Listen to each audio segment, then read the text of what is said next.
Jordan Martinez, head coach.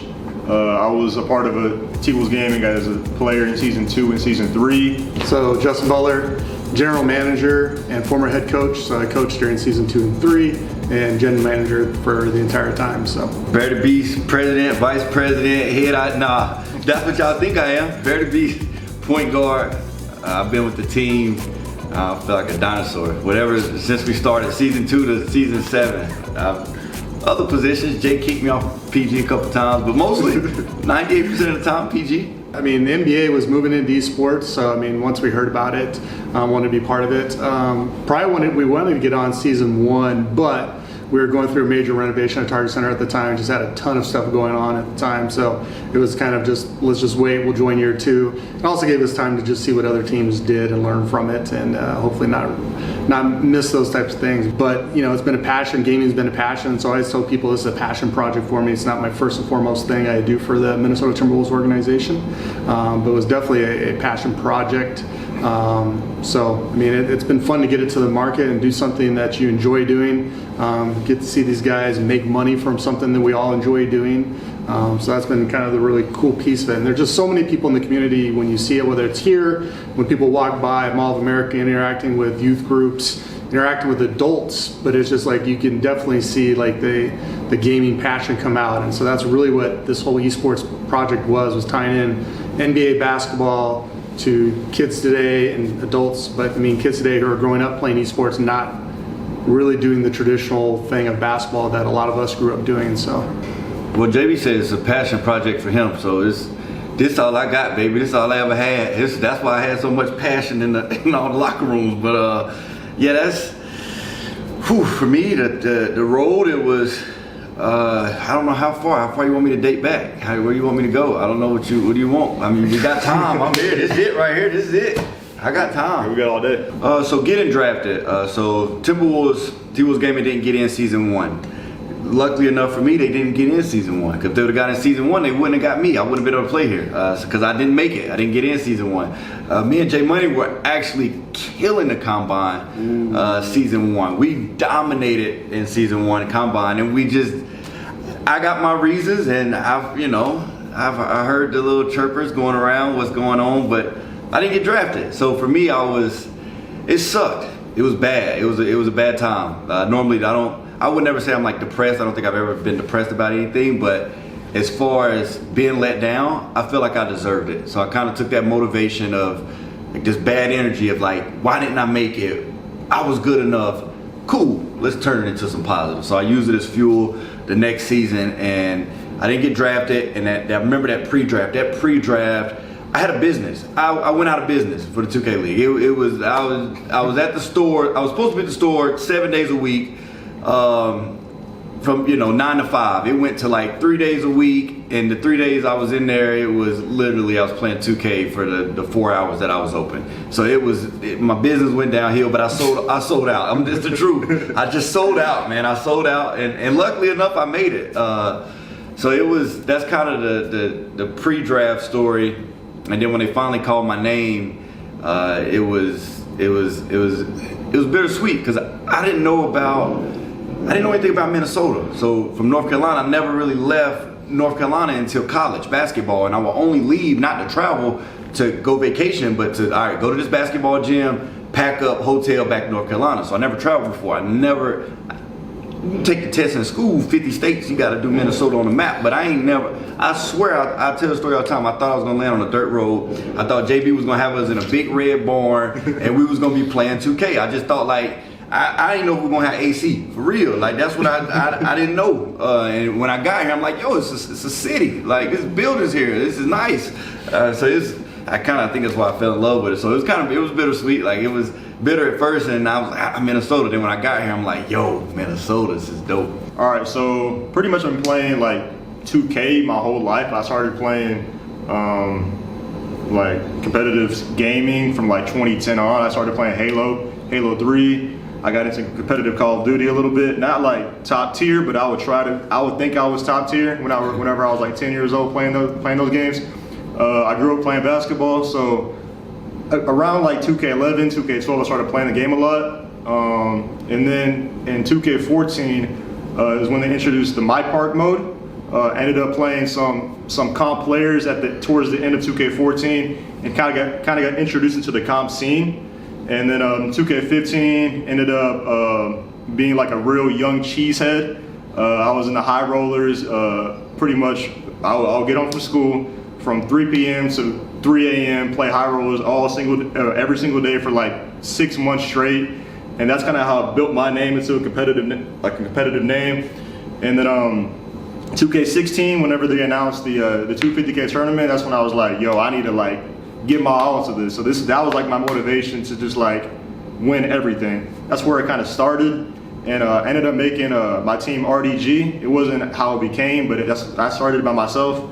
We were pretty good, and then towards the end, I stopped playing for some reason. I forgot why, but I stopped playing. I didn't go for the tournament for some reason. And then the next year, what did I do this for 2K17? So that was the second 250K tournament. Okay, so that one, I played with the previous team, the previous player who won the Druckerbackers.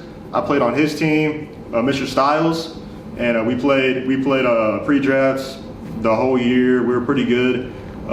Made the Final Four of the PS4 side of the tournament, lost a throwdown. And that was my first taste of like, all right, we can make a lot of money from this. And then coming into 2K18, like Bear said, me and him went crazy in the combine. We averaged it was me, him, and Chalk were only guys that averaged over 40 points, and somehow we didn't make it in. But that's a different story. So then when I didn't make it in, I was so disappointed because I didn't win the first 250K tournament. I didn't win the second 250K tournament, and I didn't make the first season of the 2K League. So at that point, I was 18 years old. I was like, dang, I'm giving my whole life to this, and I can't win nothing. That's kind of how I felt. And then the next year, I was like, all right, I don't care what nobody says. I was playing, so in 2K18, I was a center. I was mainly a center. And then the next year, I was like, all right, I got to make my own team. I got to do this. I got to do it differently. So I ended up going from center to point guard. Brought back RDG, brought May in, and brought 3 new guys in, and we pretty much ran the table that whole pre-draft, and ended up getting drafted off of that to Miami. And then going into Miami, we were projected to be like a top 5 team. Towards the middle of the season, we were like middle of the pack. So Famous ended up trading me, which I thank him for. And that's kind of how I got here in T-Wolves Gaming. JB traded me for Hood. Shout out Coach V. Go ahead, JB. Shout out Coach V. So that first season, our first season, you think you're prepared, you don't know. It's funny, we got, spent a ton of time putting the draft together, things of that nature. There's 2 guys going in that draft, and one it was PB Ballin and or Bear, and it's just one of those like, there's no way either of these guys are going to be available. And I think PB Ballin went pretty early.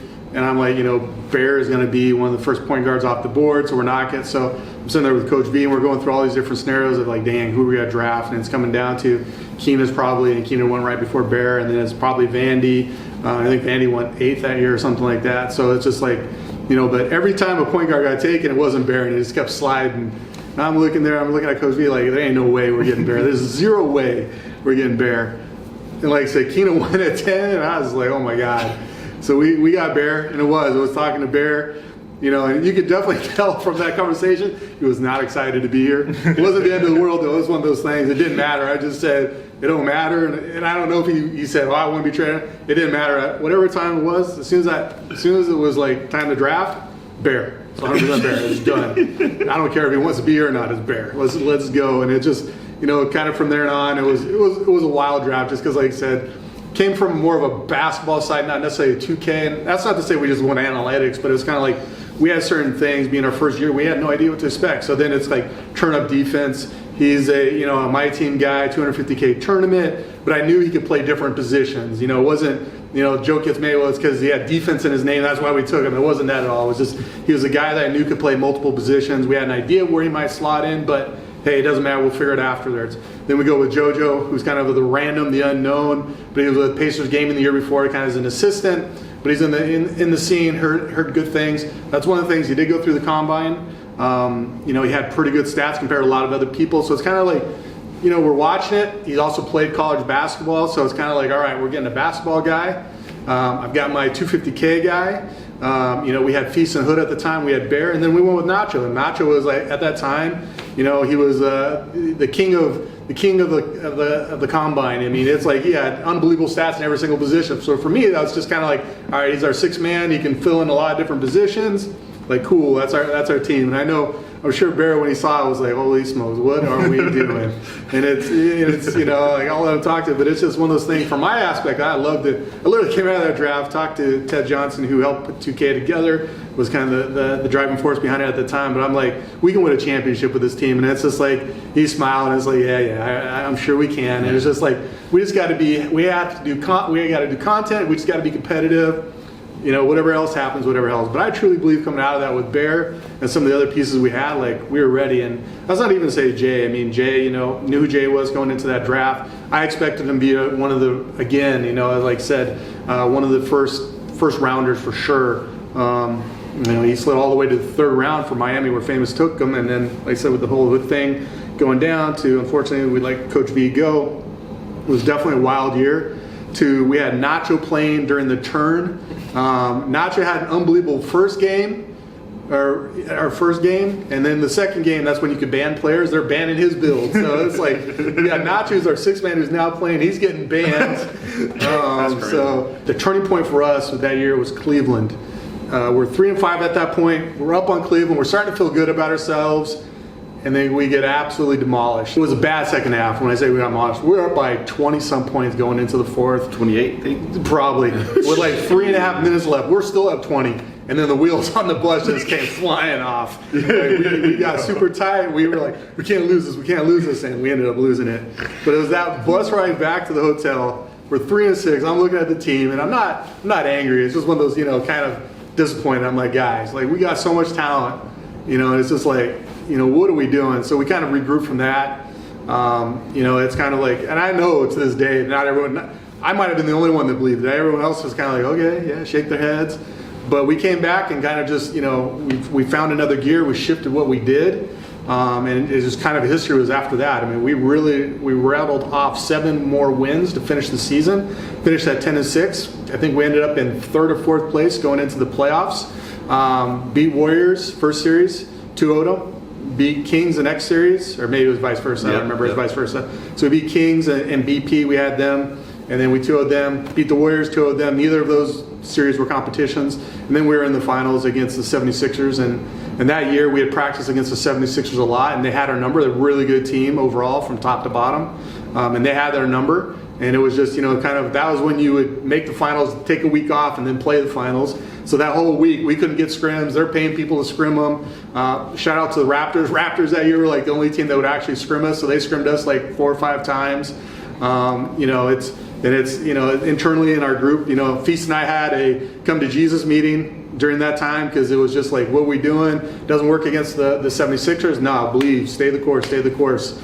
And then finally, we played them, for the championship, and it was a hard fought battle, 3-2. And then we have technical difficulties during the finals. Ultimately, we ended up winning it 3-2, and we got done, I think, 1 in the morning. Nobody's left in the studio. It's literally us.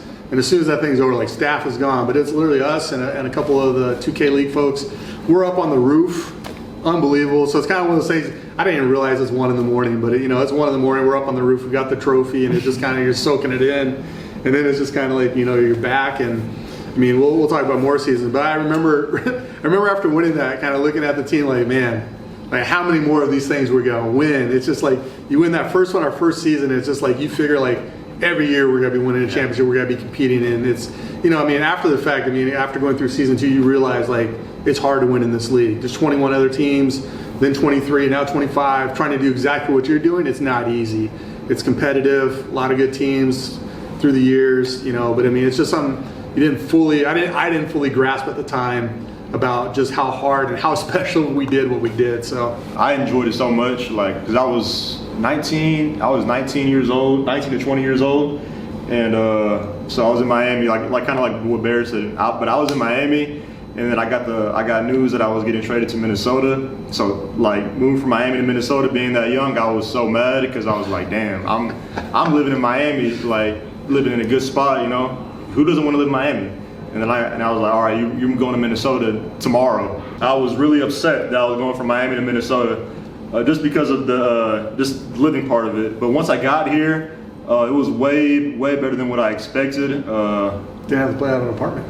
Huh? You didn't have to play out of an apartment. That is one thing. In Miami, we were playing out of the apartment, which I didn't complain at all. But it's definitely this coming here and playing at the facility we had here was definitely an upgrade. Coming here, it just felt like everything was taken serious. Not saying this stuff in Miami wasn't taken serious, but everything here was like a level up. I feel like, and going through that whole I got here, we're like 2-4, 2-5. I ended up playing. I took point guard. I got here. I wanted to play point guard right away. You took it. You said it right. You took it. No, but it was more like it was. I forgot how I even that even came about. I don't even know. But I ended up playing point guard for one game. We won the first game. It was kind of shaky. Second game we played, I think, the Grizzlies. I played a terrible game. We lost by 15 points. And then, Bear had to get back on point guard because the way I ran point guard is not going to work. Because I need the ball 24/7, and with Bear as small forward, I'm not getting the ball back the way I wanted to get the ball back. So I just, all right, you got it. But it was best because he's way better at point guard than me in terms of the players that we had for sure. And kind of what JB said, we're playing the Cavs. I don't know how we lost that game. We're up 20 plus with 3 minutes left, and it just felt like we were up 20 points, but it felt like we're gonna lose for some reason. It felt like every play was the wrong play, and it ended on the worst case scenario. I think I called for the ball in the backcourt, and me with how I think the game now, that's the dumbest thing to do. So I said, JoJo, hit me in the backcourt. We're up 1 point. And towards their goal with 3 seconds left, he said, okay, you threw the ball. It's my fault because I called for the ball. You threw the ball. They stole the ball, and they ended up coming back, the greatest comeback in 2K League history, 25 points in 3 minutes. And then like JB said, we're 3-6. That whole bus ride home was like a blur to me because I was just so stunned. And he can tell from his perspective how he was talking, but I was just stunned. We're 3-6, and we all knew we had to win every single game to even qualify for the playoffs. So just having the scenario of winning every single game, I think that kind of put less pressure on us, playing more freely, enjoying practice more, putting more plays in, and then every single week we'll take one win. Next week we get a win. It started stacking up, and then once we were 2-3 games away, we kind of saw the light at the end of the tunnel. Ended up playing the Blazers for the last game of the season to determine our playoff hopes, and they were 14-0 or 14-1 with a 13-game win streak going into that. And to me, that's the best game in 2K League history. That last game, the turn-up shot, the Bear jumping on the stage and destroying the monitor, and just the whole scenario of what happened, to me, that was the best game of 2K League history. That kind of propelled us into the playoffs. And then first 2 series, 2-0, 2-0, and then took a week break, ended up winning 3-2. But to me, that was just the best experience I've ever had in the 2K League. And I told them this all the time. I feel like that was the best season of the 2K League. And to win it, just that season, it was just, I don't even know how to describe it. It was just such a joy. And I can never not think about that because we have a ring now. Whenever I look at that ring, I always think about that season, so it's just amazing. Let's start with the draft. Coach V. So I was talking to Coach V a lot. I didn't know much of JB. I didn't know the pecking order of what was going on with the league. I thought it was really going to be you draft 6 players, you got the coach. I didn't know about the social media manager, GMs, the whole people selling you as far as people in the backgrounds. But that work with the Timberwolves that actually go to try to sell sponsorships. I didn't know any of that stuff. I didn't know it was a well-oiled machine. I'm thinking just a couple people just put together, and I'm still thinking we're gonna be here on the barn. So, but anyway, that's mindset coming into it. It's terrible.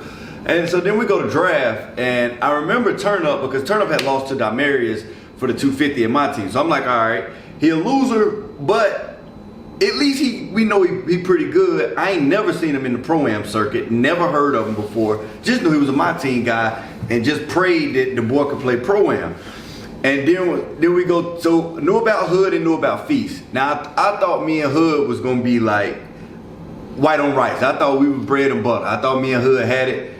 Feast had got scored like 100 points on season 1. So I was scared to death of Feast. So they were dropping Feast off. He was 5 out, let Feast die. I was scared. I was. And I never seen him in the Pro-Am circuit because I'm heavy Pro-Am, the Dimes, the Fab, the Kennys, the Timely Cooks. So we hear about the RDGs and the throwdowns. We hear about that over there. We ran throwdown the PlayStation. But so we go to, so I know about Hood, know about Turn Up, and then we had Feast, and then we go to draft Dr. JoJo. I'm in the lobby with Hami, and I about fainted. I about fell out. I'm like, there's no way you take Dr. JoJo. Like he had 30 on the back of his name or something. Like, man, I ain't never seen no Dr. JoJo in my like. I played a lot of rec. I played a lot of Pro-Am. We played ranked games. We used to 1, 2, 3 countdown. I ain't seen him on Twitter. I never heard of this boy ever. And he the best shooter in the combine. Man, we playing his bots in the combine. So I was scared. And then Nacho, I think Nacho was on the Magic like the year before or something like that. He was terrible. They were trash. See, Nacho is a finesser. Now that I know him, he gon' like, his combine stats was amazing. It looked great, the versatility. But when you gotta plug him in one spot, it could get real fast for you. But he actually played good for us season 2. Like he balled out. So coming in, I had no trust. I had no trust. Coach V was like, if you there at number 11, pack your bags. Nothing matters. And I'm like, I took the interview just not to be an idiot. You know what I'm saying? Like, I ain't gonna fall to number 11. Not me. Nah. Sure enough, number 11 coming. Please don't take me, Coach V. Like, this ain't gonna work out. They took me. It was the best thing that ever could happen to my career. So, and I should have let them control everything after that. I should have never had no input. I should have just said, look, I'm coming to practice and I'm leaving. Don't ask me about nothing else. I got no input. Season 2 was a good year, man. That was a really good year. They tell me like this year, like, man, like Bear, you be tripping this year, basically. Like, you be wilding out on the team. I felt like I used to wild out on them in season 2. I used to tell them like they said they took me for a basketball mind. If y'all ever sat down with 2K players and expected basketball results, your mind would be blown. You just transition, rotation, help the helper, next pass to the next pass. They don't, nothing. Just the comprehension of basketball plays, just no understanding. It's a struggle bus. So coming in, I used to like, bring your keyboard, because we used to play on the computer. Bring your keyboard, your monitor, bring your controller. You don't want to play today. Like, don't nobody talk in practice. I'm just stunned at what's going on. I'm not used to this. So it was completely different world for me coming into it. A lot different than what I thought. And we didn't start out winning. And I'm used to winning. I'm used to playing on Island Gang. I'm used to winning. But everybody in the league is used to winning. That's why you get drafted, because you was winning in Pro-Am. We go trade for Jay. And coming in, it was like Jay was a PG. I was a PG. But shoot, we wasn't winning. I'm like, at the time, my mind was a lot more open to what's going on. So I play anything. I don't care. It's 2K. It ain't no matter to me. So I hop on small forward, and that's when. So I basically play shooting guard, play sharp. But Jay need J-Rod. He hey, you hit me. Don't come stand behind me. Go over there. Go. It's my time now. I got the ball. So don't. So it was. We went like 1-1, and then it was like, he was like, man, get back on point guard, Bear. This is they gonna listen to you and respond to you a lot better than they are me. He was like, I need a certain type of group, and I'm like, shoot, if I get on it, if I go to PG, we gotta go 5 out. That's me. We already losing. What more I got to lose? And we probably got 4 to 5 times more plays than anybody else in the league. So we always came in with plays, the playbook. That's always kind of been our thing. And as I won't go to talk about that Cavs loss, because probably the worst like sale ever. It's the worst in league history. After that, it was like, all right, let's go 5 out. Like, that's my game. We was up 20 something, 28, whatever we was up. I'm like, we're good enough to play pick and roll, but like 5 out, that's my thing. Space the floor out. Let me drive. Let me kick. That's my game. Let me read the floor. So for me, for them to trust me and like have that much control, it was that was, to me, that was a huge turning point, because we went 5 after the Cavs, if I'm not mistaken, and it turned the season around. But I don't know. but the rest of it is history. We won like 7 in a row, 11 in a row, counting the playoffs. They be telling me though, I tripped more this year, or I'm more of a bad teammate, or I'm more aggressive this year than I was season 2. But I felt like season 2 I was the same. I felt like season 2. No, heck no, because I would have been checked. Me and Beast about, but the season, bro, I ain't gonna lie, I'll admit. So Iggy got here and Iggy was like, I didn't know Bear was, he said, Bear, I didn't know you was like this. So the image that they had of me, I don't know, but me and especially all my close teammates, we done got into it. I argue with everybody. That could lead to like quitting for the day, or it could lead to like, all right, let's go outside. It could go anywhere. So I felt like every single year I got into it at least with one person. So I felt like it was the same season 2. Season 2, like going back to it, winning the championship. So that whole we went on our streak, whatever, 11-0, and then we went to the playoffs. So we was playing the Sixers. The Sixers that beat us like 18 times straight. And the only time we beat them is when Feast was on the inside, but we was on the pop. Y'all remember that? And Feast was like, I ain't playing unless I'm on the inside. And I'm like, yo, you got to at least give us one game on like 11-0 streak, Feast. And Feast, nope, I'm playing. Bro, trust me, bro. He like, all right, if we lose, I'm going inside. And I'm like, 11 games down the drain. Feast is like, nah, nope. If we going to play the Sixers, I could beat them on the inside. That's the only hope. I'm like, dang, Feast, trust us, bro. Like, we hoping. But, I mean, we ended up winning. Rest is history. What was so different about that year, though, we tried like every year after that to try to find it, bring it to the team. It was like that year, and it wasn't even forced. It was just everybody coming together. It's like, and it's on the rings, everything. We talk about brotherhood. It was that year was like literally practice would get over. I mean, one, they would go at each other all the time during practice, and no one took it personal. But I mean, it was no holds barred, just go at it.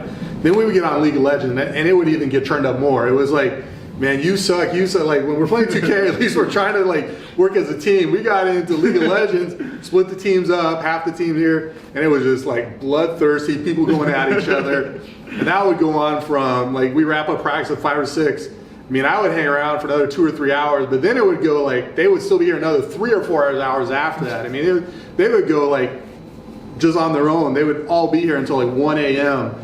I remember game days, like we'd fly out to New York to play, and we're flying out on a Wednesday at like 8 in the morning. Guys are coming downstairs like, oh man, so tired. What do you mean you're tired? Well, we didn't leave the facility until 3 o'clock. I'm like, that was 5 hours ago. And we would fly in and play that day. It wasn't like fly in like now, like on a Monday, we don't play until Wednesday or Thursday.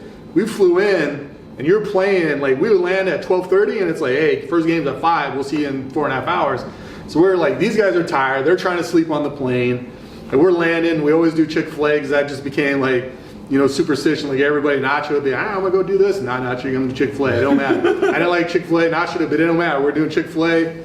We get done, hop on the little bus at 3 o'clock, and we're playing at 5 o'clock. But that year was special because, like I said, not forced. It was literally 6 players, coach. Even when Coach V was there, he played League of Legends. I played League of Legends. So, I mean, you had, 8 people, eventually 7. That we played together, we did everything together, it didn't matter. Like we did stuff around New York, we did some content for DK, but we're all at Chinatown. People are then noticing Bear, they're following us around with cameras, and it's just like it was crazy. But every year we tried to do that, and we just never got the same. It was one of those magical moments, just happened to come together. And it sucks that the Warriors are able to keep their team together. They didn't have to lose 2 or 3, a player and another player. Like we had some great teams along the years. We had DJ, had to go. We had Turnip after we won it. He had to go. And we didn't get none of that. So, I mean, the Warriors would say they're the best team. Man, they didn't have to go through that. But regardless, we just could not capture it after that again. It was crazy, but I think that was the secret sauce to that year. Like we were all idiots, including myself, to the players. We just didn't know what to expect. And we just all came together as a team. True brotherhood, true team. And we just hooped, we just played. And it was different. We just never had anything after that.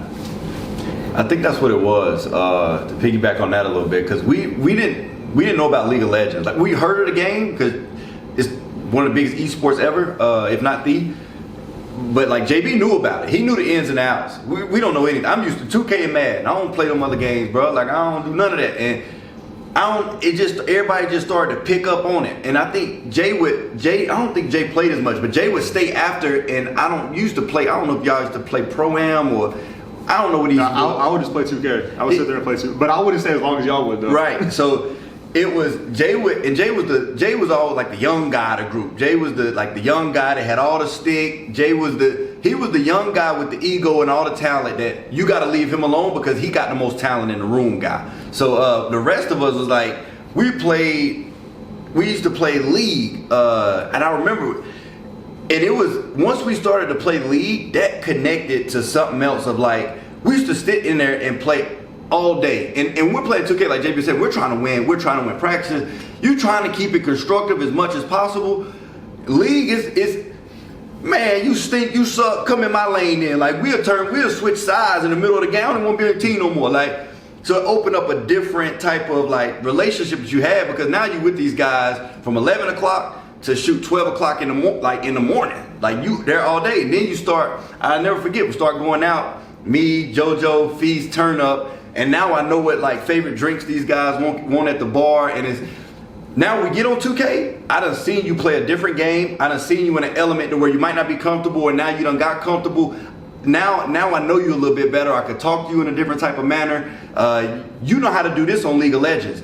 Revert that to 2K. Just, I don't know, it started to jail. Like we'll go to, like JB say, like it was, we always tried to capture that the rest of the seasons, but some of it was forced. That group, it just, like we was pretty much all we had. Everybody was new to the city. We don't got no more friends outside of the city. When you want to go downtown, you better go to the boys on the team, because you ain't got nobody, you don't know nobody else out here. So that team was, I don't think that was the most talented team.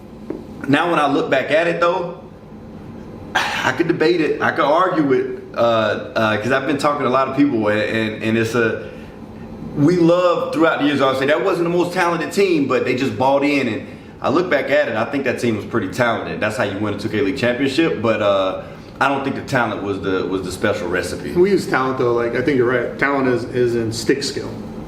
We didn't have the most stick skill, the most button skill, but it all came together. I mean, we talk about it all the time, like Dr. JoJo was the random unknown, but literally game one, day one, whether it was against Dave Fry, Colt, like Dr. JoJo didn't care who was sitting next to him. He just got to talk. He's got to talk. He's got no like, it's that rookie versus vet, no respect.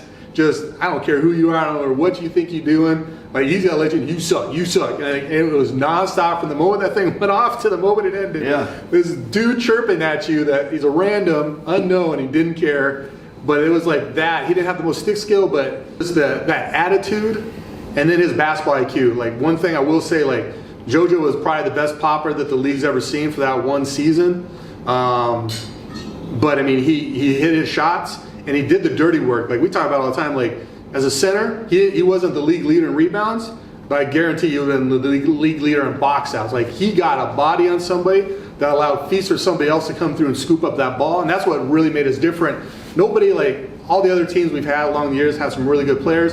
They're all logging on to the website. Well, what am I the top 5, top 3? Am I the number 1 scorer, rebounder, stealer, whatever? We didn't have none of that then, other than what I kept, and I shared some of that with him. But it's just like it didn't matter. He was boxing out. He's coming through, scooping the ball, and away we went. So I mean, that's what made that team so different. Is like we just hooped that year. We didn't care about stats. We didn't care about this or that. We were just here to play ball, here to have fun, and eventually, like I said, it all started bleeding together, and we believed and we won. And like I said, that's something that we've tried to manufacture, try to capture, try to somehow come up with. And I think we've had some pretty good teams along the years, but that one was what was just so different. We didn't have the stick skill, quote unquote, but we definitely had the team chemistry and the brotherhood that I don't think, maybe some other teams that won it, Wizards, Warriors, maybe they'd had it. I mean, that's something you really only know on the inside. But a lot of other teams, I guarantee didn't happen, right? Because we didn't, things that happened on the team didn't get shared out to other teams. People didn't know what was happening on T-Wolves Gaming. I guarantee you, though, we knew what was happening on the Hawks, the Hornets, whatever, all these other teams. We all knew what was happening, but ours, ain't nobody knew what was going on. Yeah, so I mean, that's the other thing too. Like we ran plays. It was so funny. The first day of 2K, again, I'm sorry, going back to season 2 still. but like we're running plays, and I remember Hood like, what are we doing? Like this is not how you play 2K. Yeah. I'm sure Bear was there as well because that's not how, right? Param was like, hey, you had what quote unquote was called cones at the time. You get to your corner, you get to the corner, we just got to pick and roll. That's it. Everyone else get the hell out of the way. You got to be sitting around. We did things differently, so it's like people like, what is this? Like I'm gonna have to do what? But then season 3, like that's the first year you get Kings and Raptors. Like we all called it at the times, right? The Kings defense, but now we're rotating. Now they're actually getting to the drops, and so you have those teams doing it, and then everyone else. I mean, that's what this league is, copycat league. Halfway through the season, it's like, damn, what are the Kings doing? What are the Raptors doing? And so now, Raptors are blitzing people in the backcourt, Kings are rotating, and now that game, everybody starts to copy that, figure it out, fine tune it, and you really see the evolution from season 3, 4, 5, 6 up to this season. The different rotations. Season 4 we call what was one up, but you saw that happen last year with the Knicks, and you saw us run it again this year. But it's that evolution to where we're running plays, and we always run plays. Now other teams are starting to run plays. Like it became an accepted type thing, and that's permeated from the league into now pro. Like I tell Bear all the time, the last 2 seasons, like you see 5 out all the time. You see now like rep teams run zone, run rotation. So I mean, it's like the evolution of not only the league, but even 2K has permeated all the way. So I mean, it's every year it gets better, every year gets harder. You get the Benzos of the world to, unfortunately, poor kid, elite steals. Like these kids are now, 2K league's actually a thing, right? Versus Bear, he actually graduated college. There was no 2K league, so he's trying to find his way in the real world. But you get the Jmoneys and the elite steals and the Benzos. Like there's a 2K league now. I'm playing for that. Like this is my life. And they're crafting their skills now for, like I saw Elite Steel's post the other day, like 4 years down the drain. I mean, this kid just turned 18, but he spent 14 to 18 crafting his skills. I mean, you just see the evolution of the league get better and better just because of what these guys did, just because of we bring in quote unquote real basketball and trying to fit that in with the 2K players just wanting to do their own thing. But it's been tremendous, and it's been awesome to see where the league started to where it is now, and what potentially it could become. Every single year, teams have done something. Like season 2, we did something differently. Season 3, the Kings and Raptors did something different defensively, and teams started picking up on it towards the middle and end of the season. And then everyone started adding year by year different things to just make it how they play the game. But it's kind of like real ball. Like 80s ball had a certain way of playing style. 90s, 2000s, 2010s, 2020. So a little faster pace in terms of 2K, but it's kind of just like how it is in real ball. Like 80s, it was like, all right, you can hand check, you can foul a little more. 2000s is kind of the same way, and in 2010s, you could bait foul, 3-point line. Everyone started playing analytically, and 2K is kind of the same way, except like with rotations and full court presses and offensive sets. So it's been pretty fun to see how teams have learned from other teams and gotten better throughout the years. I do feel like more players now are figuring out how to actually win. So that's why the 2K League has become more competitive, because everyone knows kind of how the recipe to win now. So if everybody knows the recipe to win now, at that point it's like, all right, who can stay consistent and who can do that the best throughout the whole season, throughout every tournament and stuff. So that's kind of the reason why I feel like the league has been more competitive. And in terms of the evolution, yeah, that's pretty much it for gameplay. Season 2, New York. Season 3, we had COVID. It was it was like a night and day from season 2 to season 3, just because we didn't travel at all. Everything was remotely. And then season 4, I don't know, like the whole season 2 was just magic. I don't know, like everything about it, like just going to New York every single week, the team. And then season 3, we couldn't even go to New York. And then season 4, it was only playoffs going to Dallas, and I didn't even make playoffs. I wasn't even on team was gaming. And then season 5, we finally went to Indiana, kind of tried to get back on that track of going to a place, going to more in-person events and stuff. And then season 6 and 7, but in terms of the play style, that's how I went, and in terms of the location and throughout the season, that's kind of how I went. I battle with this. I battle with the Stone Age debate. I'm the old guy that played in the 80s, and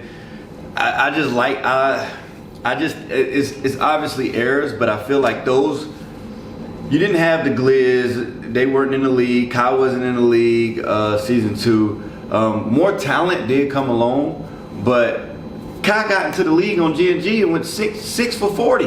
Like, you got him in the league. Yeah, you got more talent in the league, but they still stunk it. They stunk.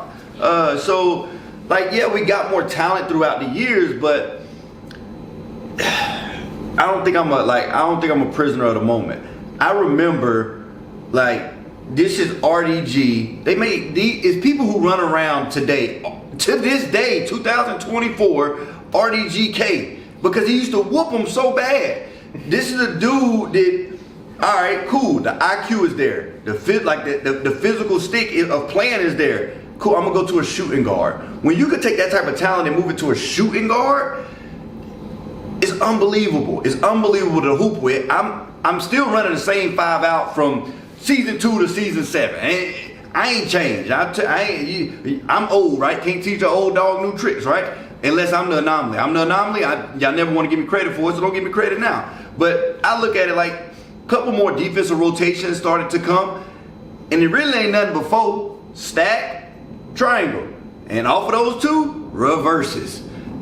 That's majority of 90% of team defenses. It ain't throw a switch in there every now and throw a circle every now and then. So in 7 years, we learned one new defensive play every single year. The game was different season 2. Season 3, the game was different. Go watch Screddy. If you didn't, Screddy would hit a smother in today's game on your head consistently. When you caught the ball, you had to jump, be right beside the guy, all that playing space. See, back then you had to bait. You had to move, act like you're dropping, and then get back. Because if you ain't back in time, it's over for you. So I'm the old guy that feel like more talent was let in. The gameplay did change, but it was just as competitive. And that's how I look at it. And I don't know, maybe I'm biased, maybe. I don't know. You got guys like Mama that played point guard then that was good at point guard. Now you got to play shooting guard. So maybe it's more competitive. You got to play shooting guard in a league like this because you can't play point guard the way you used to. It don't work anymore. I don't know. I feel like you always had like today, we got Greens. Who else is a dribbler? We got the Greens of the world. There was always a BP. There was always a Greens. You always had those, the Jmoneys, the Bears, the Keena. Those guys have always been around. I don't know. I feel like the game advanced a little bit, but not. I don't know. We just played the Pistons, and I had 40 and 15 in game 2. I don't know how much more the game advanced. I don't know. We lost the series, but.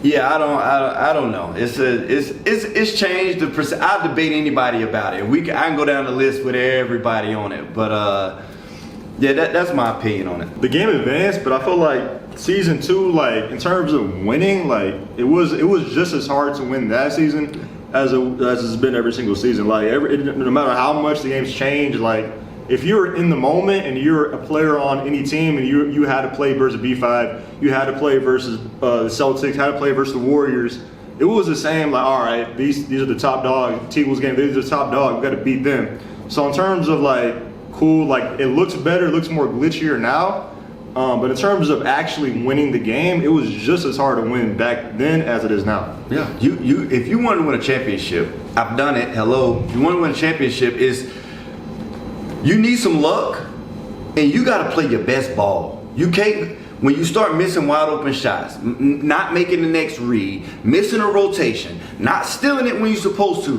When all of these things start to accumulate, at the end of the day, if you ain't play your best ball, I don't care when it was, you ain't winning, dog. And from winning season 2, feast, the back end. This is when centers used to check the pick and roll. It was only a few, like Brad Yusuf, Feast, only few power forwards was checking the back end. He had like 9 steals in game 5. This the game for your money. This not like, you need extraordinary performances. Like you gotta play out your mind. And we go play the Bucks. Johnny Red play out his mind. It's me, Kai, TV, Slaughter. I got all DJ. Johnny Red, like 7 steals, 6 steals in the first half. Like and it's playoff Johnny Red, cooked, hooping. You always, I don't care who you is, you can have the names, whatever it is. When it's time to play, you got to show up. And that's through any season. Like Jay, you got to show up and play ball. So for me, it's to win a championship, you got to be special. You got to be special. And it was Stone Age back then. y'all was trying to make a league back then. You just couldn't make it. It was only a few who wasn't of age, and then the few who was, they weren't of age and got into the age. When you got into the league, what you do? Yeah, what you do? You were too young. Oh, the league didn't count. I was too young. I wasn't in. Okay, cool. You got into the league. What you do? All right, then sound good. It sound real good. Piggyback on what Bear said, it's like there's very few teams. Like I was literally thinking about this the other day. The Warriors, I think, were one of the first teams that came in with all the expectations of this is the greatest, one of the greatest teams ever that season. They should win the championship. That actually won the championship and won the tournament. It's like you think back to when Mama and Walnut and those guys were all together, season 1 and 2. Like this is the greatest team. They should win all these championships. Didn't win a championship. Then it became the Raptors, and they were probably the greatest team ever put together. Unfortunately, they ran into a Wiz team that beat them. And then like the Warriors last year were supposed to be this dominant team that struggled in tournaments, and then they finally did win the championship. But then they came into this year like they should win it all, and they actually did win it all. So hats off to the Warriors. They're like one of the first teams. But it's like every year, like Bear said, it's hard to win because we felt like we were 2-2 against the Warriors this year. Like we felt like we play them, we expected to win. Not like, oh damn, we're in serious trouble today, fellas. No, we expected like we should beat these guys. But hats off, they were one of the first teams to do it. The Wiz were good in their year, but like I said, when they beat the Raptors, they weren't supposed to. And then the season after, they won it, but it wasn't in a dominant fashion. They did it Wiz style, but they had some struggle along the way to do it. But like Bear said, you have to be good, you have to have good teamwork, and you have to get lucky. There's kind of lucky quote unquote bounces along the way that you got to capitalize on, and that's what's hard, and I think that's what fell to us in season 2. And as Bear knows, we were close against the Bucks, as Bear said. It's like, and that's what made me think about it, is Johnny did. Like Johnny, that became playoff Johnny. That was his rookie year, but he came out and hooped. And it's just like every year you kind of get that guy who kind of just steps up and is kind of like is going to shoulder the load, and we had that between Bear and Feast when we won it. But it's like every year, you kind of need that person. So. Yeah, JB's right. In terms of like, kind of back to what I said earlier, the Stone Age stuff. Like, end of the day, like when you play 2K, everyone is doing the same thing, no matter what the year is. Build. The same build, same everything. So season 2, everyone was doing the same thing at the highest level. Season 7, everyone was doing the same thing at the highest level. And so like in terms of Stone Age, to me that makes no sense, because at the time everyone was doing the same thing. So at that point, it's just like who's the best team, who works together the best, who stays composed the best, and the whole I agree there's more talent now, but like if it's so talented now, then how come like the Warriors now went back to back now? How come they didn't go back to back season 2? So like that's just like, I don't. In terms of the whole like Stone Age, that's my 2 cents of it. And it's not right. It's kind of like we have forever. It doesn't matter the team. We talk about era of basketball, whether it's Magic, MJ, LeBron, now Wemby, but whoever. It's like it's eras basketball. That's kind of like 2K. We played on the same builds. We all had the same things. Two-Tack. He was our rookie this year, but he was infamous in preseason, and the reason why there's no 6'6" in the league, because the rest of the league was crapping in their pants that he was going to get a 6'6" and destroy the league. I don't hear nothing else about that. But Jay brought it up. J-Rod was Two-Tack before Two-Tack was Two-Tack, because he goes back to Goofy and those guys when they play like cover J-Rod, and J-Rod's hitting a red in his face. It's like there's been those players, there's been the Screddies along the way, there's been these players in the league before. It's just the young guys don't know who Mama is and Feast is. Like it was hilarious being at UPA lining up against KMT. Spicy Boys are looking at like, who's this Feast dude? It's just like they don't know the history. Shame on them, but there's been the Two-Tacks before there was the Two-Tacks in the league. So I agree. It's like I said, it's different, it's evolved, but everybody played the same. Back to what Bear said, it was whether it's season 1 to season 7, you still had 17 to 25 teams trying to do what you were doing. We were lucky to have be one of the lucky ones to actually capitalize on that for at least a season. So it's it is what it is. And from a player's perspective, like I don't know who else better to listen to than somebody who's like, my worst season was 8-8, so we win championship season 2. If the format would have stayed the same, because they switched it to where you're automatically in the ticket championship if you was in like the 6th or 5th spot, so we was automatically in the ticket championship. Outside of that, we're tip-off champ, competing for the tip-off. This year, BearDaBeast went to a threes banner, whatever, tournament championship. Like, bro, it's talent every year. It's talent every year. And at the end of the day, it's like we like to try to move the needle for this, that, and the third. I've been here almost the whole time. It ain't too couple wrinkles, and the gameplay actually changes. But other than that, I ain't buying too much of it. So from season 3 to 6, kind of the same thing. Well, season 3 is a little different. We had championship hangover. Like I said, it's like JoJo stopped playing. Trip really wasn't playing. Feast stopped playing. I mean, Feast was grinding with no smoke, but then he stopped playing. Bear still played, but didn't play at the same level. Jay was probably only the one of the group that actually won a championship, was back on the game grinding. So we had what we call playoff championship hangover. It's funny because Cheryl Reeve with the Lynx has won 4 championships, but never back-to-back. So she kind of, as we were recruiting AP that year, she kind of, talked to Bear and I about, like, it's hard winning that second one in a row, isn't it? It's like, yeah, it is.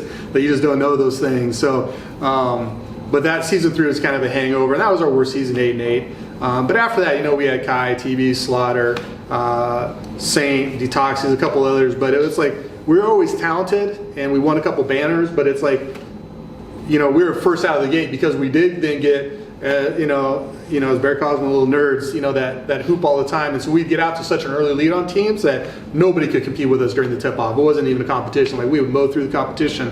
But then, unfortunately, we didn't evolve ourselves enough that everybody caught up by the turn, and then everyone started actually pulling a little ahead of us by the playoffs. So it's kind of the same thing over and over. Super competitive team, whether we were number 1 in the West or number 2. I don't think we ever finished outside that, number 1 and number 2. But we just didn't evolve enough as a squad to unfortunately take home the next championship. And then year 7, not knowing had this been the final year, we would have done things differently. I probably wouldn't have brought in a ton of rookies because the rookies, while they were talented, really were brought together kind of what the Warriors tried to do over the last couple of years, which is bring the rookies in, would be super competitive. Not to say we didn't win. We couldn't win because I told Bear that, and even Jay, like, the thing doesn't change. The goal doesn't change to win a championship, but it's going to be more difficult. But, it's like I said, it was a special group. We had 2 first-team rookies that improved throughout the year. Polo should have been considered a rookie. He should have been the 3rd rookie because, he played 1 tournament for Dukes. That was it. He fought all the time to get in. Super talented kid. Range. He played with the Pacers last year to get a ton of playing time just because they didn't make any runs. But with us, it's kind of like we got this new team and it was really built for 7, 8, 9. Like, we expected to be good this year, and we're going to be great the year after because we can keep all 5 all of a sudden. Magic how that works. And then the season after that, we're going to be even more competitive. So I think we would have been able to run things 8 and 9 with Iggy, 2-tack, and Polo all getting more of that season. Even Range, again, getting more season. Jay having, another year or 2 under his belt, like, it would have just been different. So that for me is kind of like the summation of the season 3 through 7, all a little different. Unbelievable though. Again, we finished, we still finished number 2 in the West with rookies. And I tell Bear, like, the thing about our 3 team, his main position is PG. He's playing lock, and then we have 2 rookies. There's no other 3 team with 2 rookies and someone playing out of position. The talent was there. We just needed more time, unfortunately. Yeah. Going back to season 3, I blame Saint. That's Saint's fault.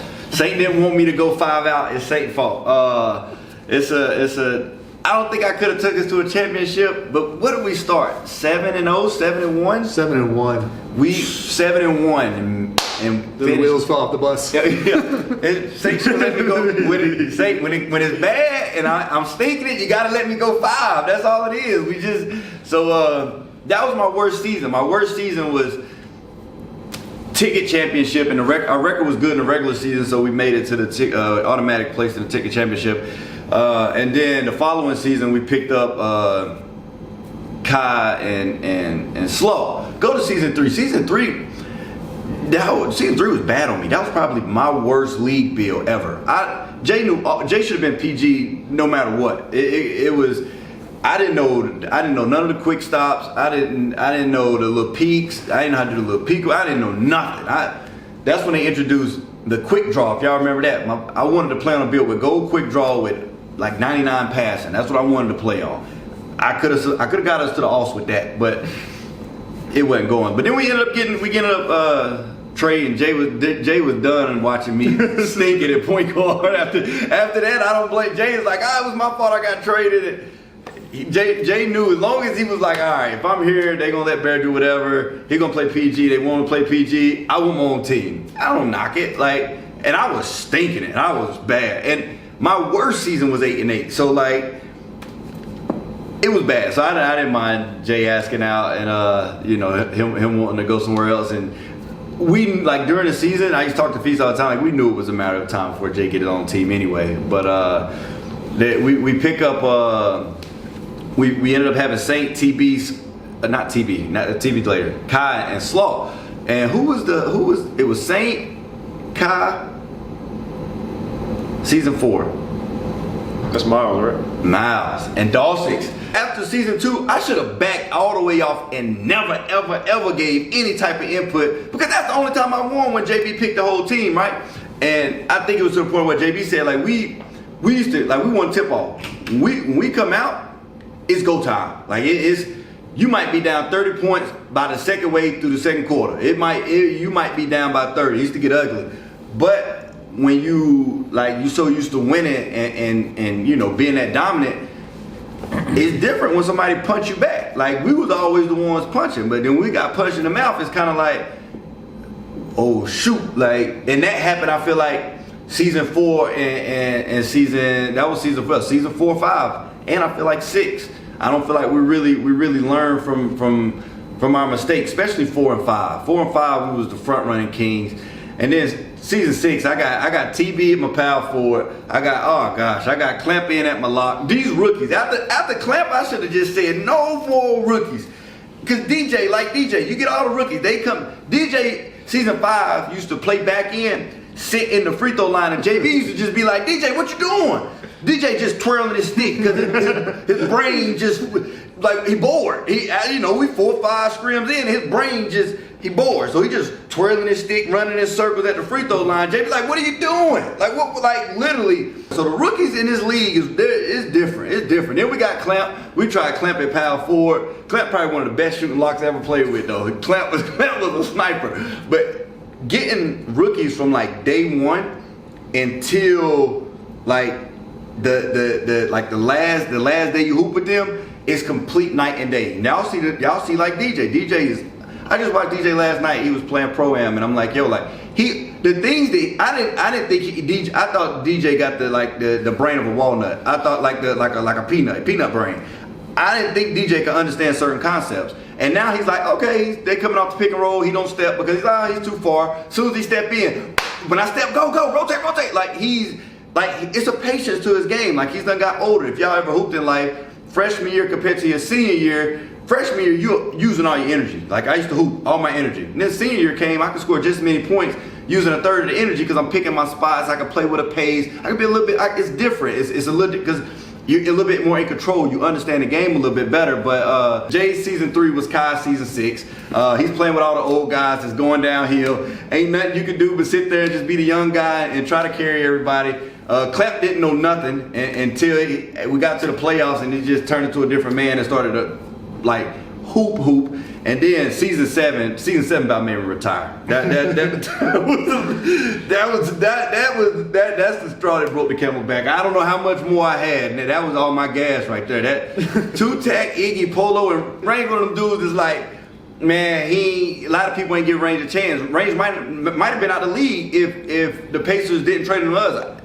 From what I'm hearing, they might have ad dropped him. Then he got over here and did everything he was supposed to do. Polo, I told Polo season 8 was gonna hold him hostage because Polo don't like me. Polo don't like me no more. I don't even know why, Polo. I'm gonna call your phone off season. That's what I'm gonna do. And then Two-Tack and Iggy. Oh man, I don't even want to talk about it. Them the ones really about gonna make me retire. So luckily enough, it's all in it because Two-Tack and Iggy, them two separately, maybe I could have dealt with them, but together, man, yeah, that. So I 2K League come back in 18 months because I needed this break. Yeah, this was I feel like after this season I deserve this break. Player to coach. So being a player is totally different. First off, my whole experience as a player, I'm just in market in a different city, only worrying about the game and just waking up, playing the game, going back home, doing whatever I want. As a coach now, for me, I was one of probably the few coaches that I was coach and then go back home and then be a father to my daughter. So just having the whole life responsibilities of that as opposed to a player is night and day. In terms of the season, it to me it was a great season. Like we had a lot of rookies.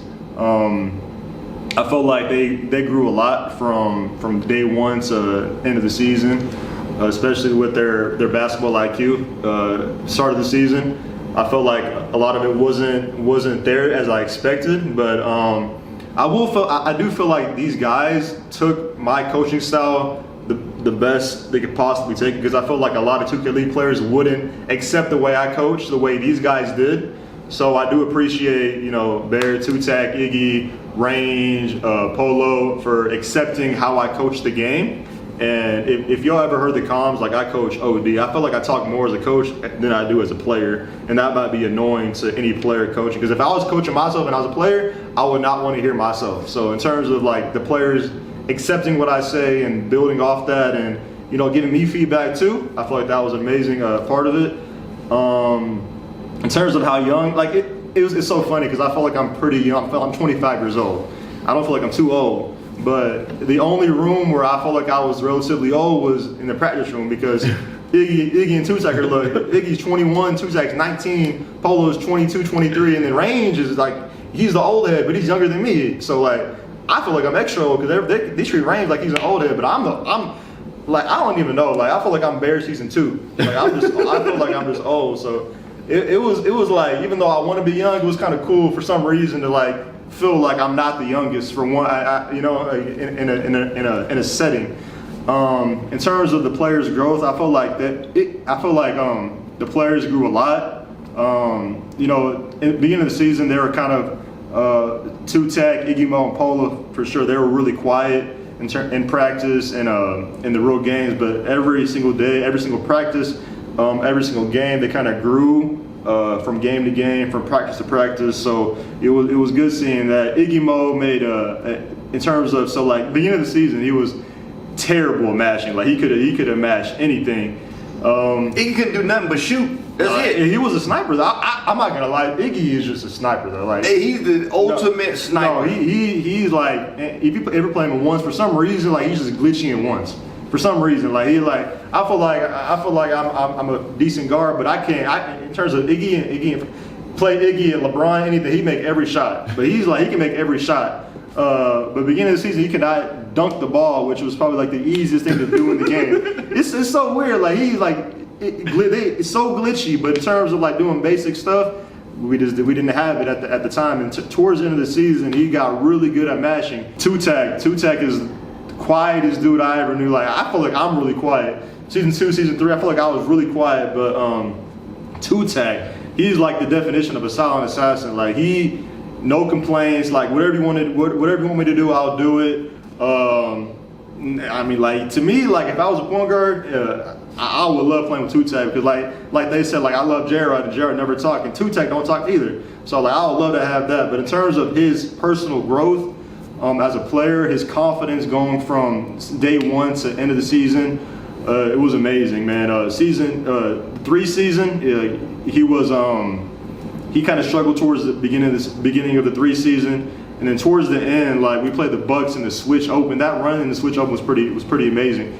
He had a game where we were down like 8 points, and he said, "Bear, let me get Jmoney, and then that game he just got like 4 consecutive stops, got like 4 threes. And then we ended up getting past the Bucks and made a finals run in that tournament. So, him having his personal confidence growth was amazing to see. Polo was a model of consistency throughout the whole season. Like for him to like support the threes team throughout the whole season and not complain, and then come in during fives and just be to me a top 5 center and the best rookie center throughout the whole year. The whole 5 season was just amazing. And Range, kind of like what Bear said, he don't got a lot of tools in the toolbox, but he'll give everything he has, and that's all you can ask from a player. And I feel like he's what we were missing in terms of the 5s, and he brought exactly what we were missing, and he gave it everything he got. Like he probably got the most heat during practice. He's probably like the one dude that I probably got into with the most, because he just had that old head energy and wanted to combat stuff that he thought the game differently.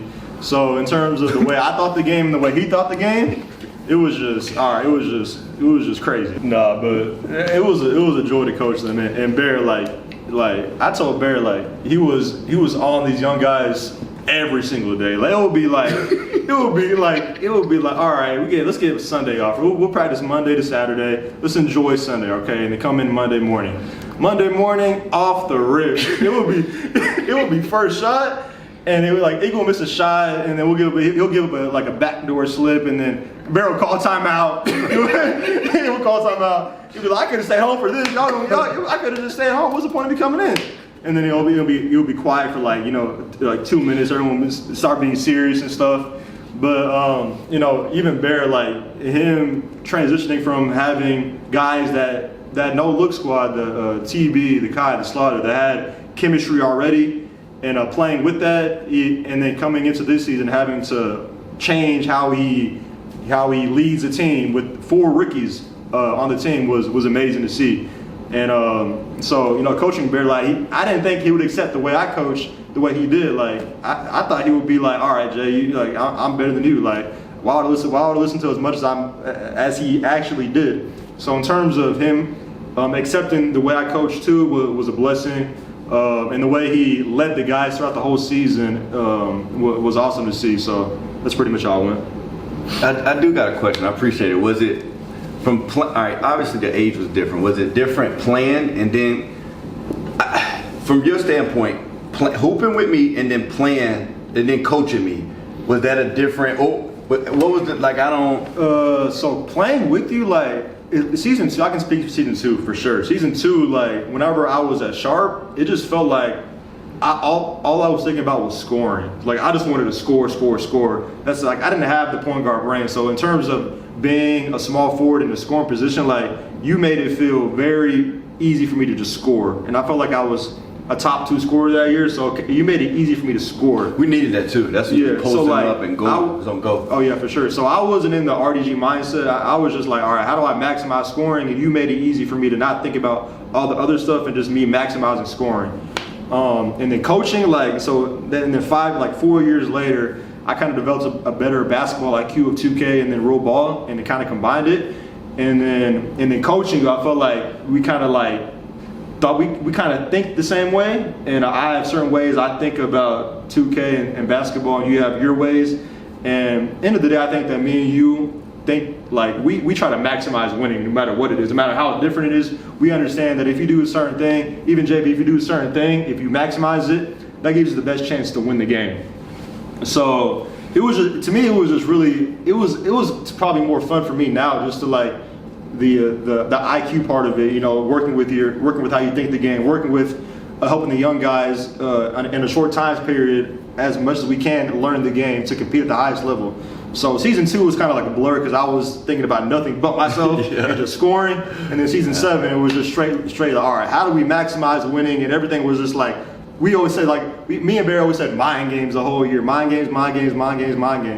And it was the rookies always made fun of us saying mind games, like mind games. Was it mind games? Was this everything? Was this a life mind game? But it was pretty fun though. Yeah. So the piggyback on that a little bit. I think if Jay actually could have had a couple more years in the league, I think it would have been like undisputed, like best coach. It'd be tough for somebody to try to give you the nod for best coach right now. But I think if you took away accolades and you just sat some people in the room and then you just like watch a body of work, I think Jay was hands down the best coach. Like Jay would literally call out every defensive rotation, where people would need to be, the ball on the right side of the floor. He's calling out strong side, weak side cuts, and about to come up with the rotation. It was funny in practice sometimes too, just a side note, but like he might mess up sometimes. It might call a simple, if we're supposed to run a triangle, but he's saying stack. And then the guys are like, oh! I'm like, yo, this dude just called 150 things in the last 3 minutes, and it's just one thing. Y'all knew what he meant. I'm in the corner, I ain't dropping. So like, it was funny working with the rookies. But I think if people could have seen like your body of work, I think they would have been like, yo, like this dude, like people tell me all the time, yo, he talks this much? I'm like, yeah, all day, every day. And the moment that he does it, it's horrible. It's absolutely like, it's worse than what it is now. Like it's absolutely bad. So like you coming in, taking the approach you took, and I see sometimes like I don't say nothing like first time I mentioned it, but like I look over to the computer. He just like he watching highlights or he watching plays or he's just watching hoops. Like before season 2, Jay was 2K, and it was more of a selfish mindset of like you say, I want to score, I want to be the man, like, and the Kais of the world, Glias of the world, Jmoney's of the world, Two-Tacs of the world, they're so gifted at the game, that mindset. So it was just good to see you like grow from that too. But I wish you could have got a couple more runs in the league at coaching, because you definitely would have been, you'd have been. JB asked me about, he's like, what about Jmoney? I'm like, the past, I don't know if Jay gonna come in and really get on to me. I don't know if Jay is gonna like be that vocal. Complete 180 from what I thought. Like it was you was a monster. I wish you could have got a little bit more time at it, a little bit more burn. I appreciate that. Like I said earlier, I feel like these guys, I don't know how other way I would have even coached, like in terms of like talking OD. This is that's how I like play the game. So that's kind of how I thought coming in, and Bear and Two-Tac and Range, the whole team let me be me. So I thank them for that, and I appreciate the words, Bear. In terms of, this is a side note too, like it was just funny. Like, so I would like, all right, I'll say triangle, it'll be a stack. And everyone will be like, oh, but he called trade.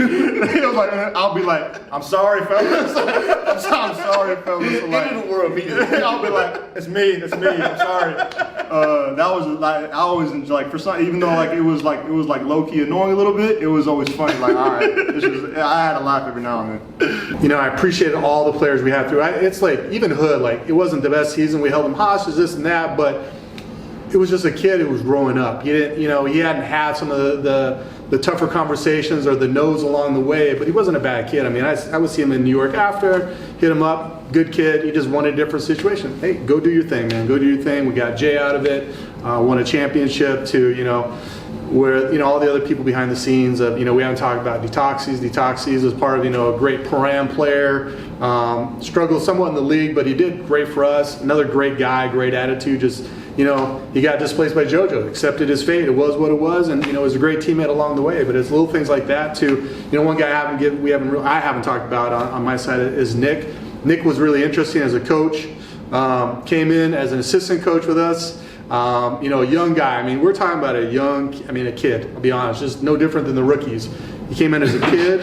3-4 seasons later. I don't want to say he's leaving as man. I don't want to go to anything of that nature. But I mean, you could definitely see him grow over those 3 years. I'm not saying that as a shot at Nick. I don't want it to be a shot, but it's literally you saw him grow up and go through it. And it's like I said, everybody who's ever been with T-Wolves Gaming, the goal is the same. Like I want them, if they're not with us, I want them to be somewhere else. I want them to succeed. Because that's a reflection on us. I'm not saying it's because of us, but we pick high quality people.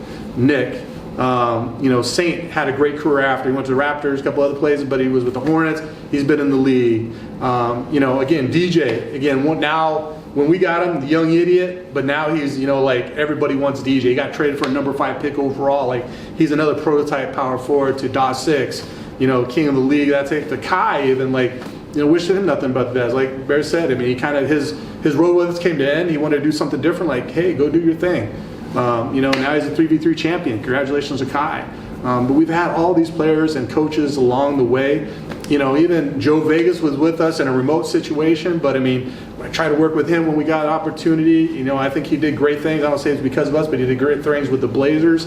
I'm just trying to think of anybody else who came to us and just was like not a good person, not like, I don't even say not a good person, just, didn't go on to bigger and better things. It's just like, everybody that we've touched, it's been great relationships. That's what I'm gonna miss about this league. The league had a lot of its own faults, and I get why it's, kind of in this re-imaging, rebranding state. But, one of the things I'll miss the most is hanging out with these guys, just the relationships. And I don't mean hanging out but I mean competing with them. Because like I said, whether it's playing cards or flipping coins, I want to beat Bear 10 out of 10 times. So I'm ultra competitive. So I'm gonna miss that aspect. I miss sitting down with whether it's Jay, Nick, Joe Vegas, anybody like that, and just talking like strategy, literally gameplay, why we do 5-out, why we do certain things, things of that nature. So it's always about the relationships. It's about literally the 6 months that we spend together. I mean, we spend so much time together. But like I said, that for me will be one of the biggest things I miss about the league. And even when we go to, whether it's New York, Indy, Dallas, DC, like talking to other players too. It's like you get to know these players above and beyond just somebody on the other side of the stage or on the other side of the virtual screen that you dislike because we're playing right now, like I said. But there's a lot of great people in the league, a lot of good people that are going to do big things when now that the league's done, they got to do something else in life. But for me, that's all of this we talk about, all the good, all the bad. It's always about the relationships.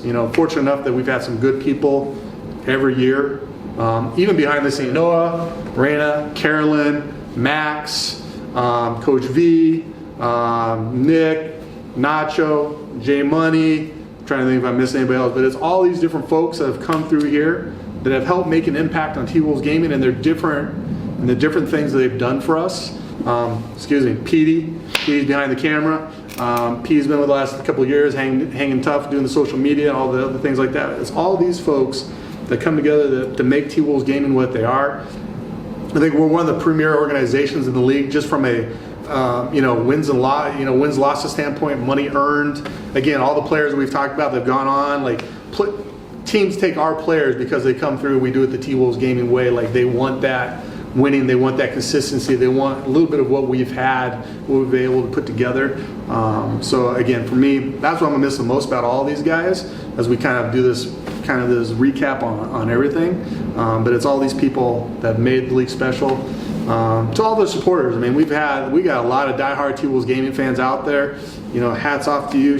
Shout out for the support. The nerdies of the world, to Bears guys, Winter, some of the other guys. But it's like they show up to events, they rep us online, they wear the brand, they're in the streams, all that. Like, there's nonstop. That's what made T-Wolves gaming what it is. Again, wish we had season 8, 9, and 10 to continue on with this team, continue to push the brand, continue to do the thing. So we'll see what that looks like in the future. But for me, that's what I'm gonna miss the most about doing this. Again, as I said, this is Bear's job. This is a passion project for me. I try to give everything I got to the team, Timberwolves, NBA 2K League. There's a lot of stuff we do behind the scenes to help kind of try to push the league in different directions, moving forward. Wish we had done some of these things earlier so we weren't potentially in this situation, but it is what it is. We do what we can. So, for me, that's kind of, as I think about all these things, that's a lot of it for me. First off, I can't believe the league as we know it is over. It's kind of crazy. I feel like my whole early 20s consisted of the 2K League. So now I'm 25 with the whole family now. So it's pretty crazy. I appreciate JB for trading for me and helping having T-Wolves Gaming here and orchestrating everything that went behind T-Wolves Gaming, and then him bringing me back on board this past season. I really appreciate it. Bear, I appreciate you, leading me season 2, and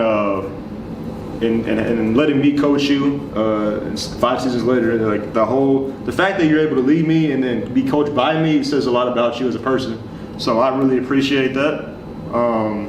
And my whole recap of everything is just wow. It's a lot. We won a championship together. We had a lot of rookies on this team together, and we made the best out of it, and the rookies made the best out of it. It's just been an amazing ride for me, and I wouldn't trade it for the world. Like, even though league's over and everything, we got to find new careers and everything, I wouldn't trade these past 6 years for anything. I feel like we had the most enjoyable job, just playing games and getting paid for it and not having to work a real job. This is a real job, but not feeling like you're going to work and 9 to 5 and all that. Like, we had a dream job for 6 years, and I really wouldn't trade it for anything. I don't care what nobody says.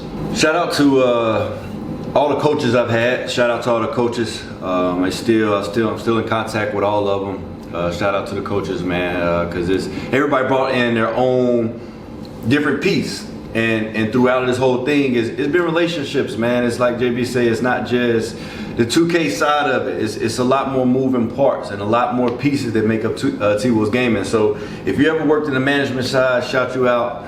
To all my coaches, I got an individual relationship with all of y'all, whether it's super serious or player coach relationship, or just goofy, one of the homeboys, like one of those type of relationships. Like, it's a joking relationship, whatever the relationship is. Like, I enjoy it. And to Same with all the players, man. Whether it's a goofy relationship with the players or a serious relationship with the players. I had a lot of teammates through the years. I've been here for 40 years. So I had a good time, though. I'm more of a hope for the best, prepare for the worst type of guy. So I think the league is going to, I think it's going to rebrand and take off in a different direction. So I'm not one of the guys that kind of sit back and kind of, what is it? What's the song? It's been I ain't feeling the song yet. I think it's still gonna.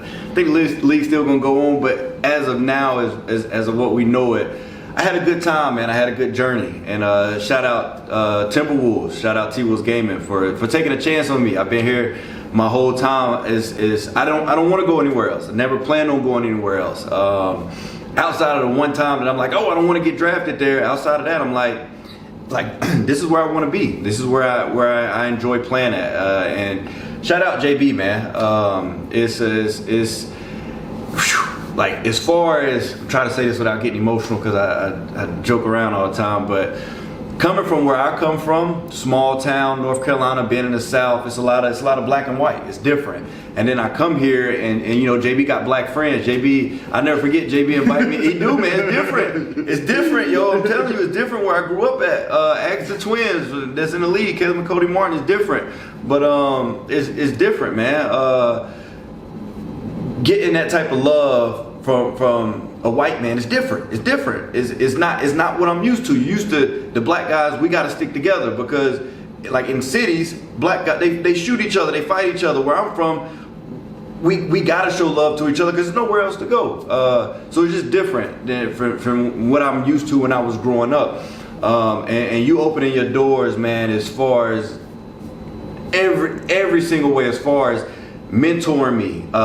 People use Chat GPT. I ask JB anything. It's always questions. He got all the knowledge. I don't care what it is.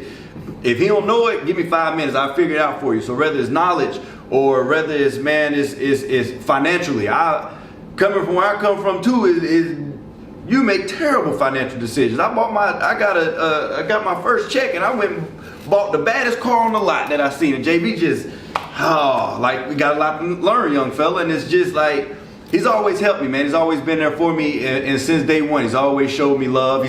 He's got on to me just like he's got on any other player, mentored me just like any other player. And all of the players and all of the coaches that been here, we all know like JB's a solid dude. We all know JB is like JB's that guy. JB's the GM. I know there's other players in the league that speak highly of JB. The season, whether it's the season in or the season's going on, like what does JB think about this, or what can I put, like pick JB brain on this, that, and the third. Everybody respects JB, man. So we all see the work that you put in, and just giving me a chance, man, because I will always say from where I'm from, these opportunities, I got a lot of friends growing up. It's different. It's my situation now compared to my friends back at home. It's different, man. And all I needed was somebody to take that chance on me and me not F up the opportunity.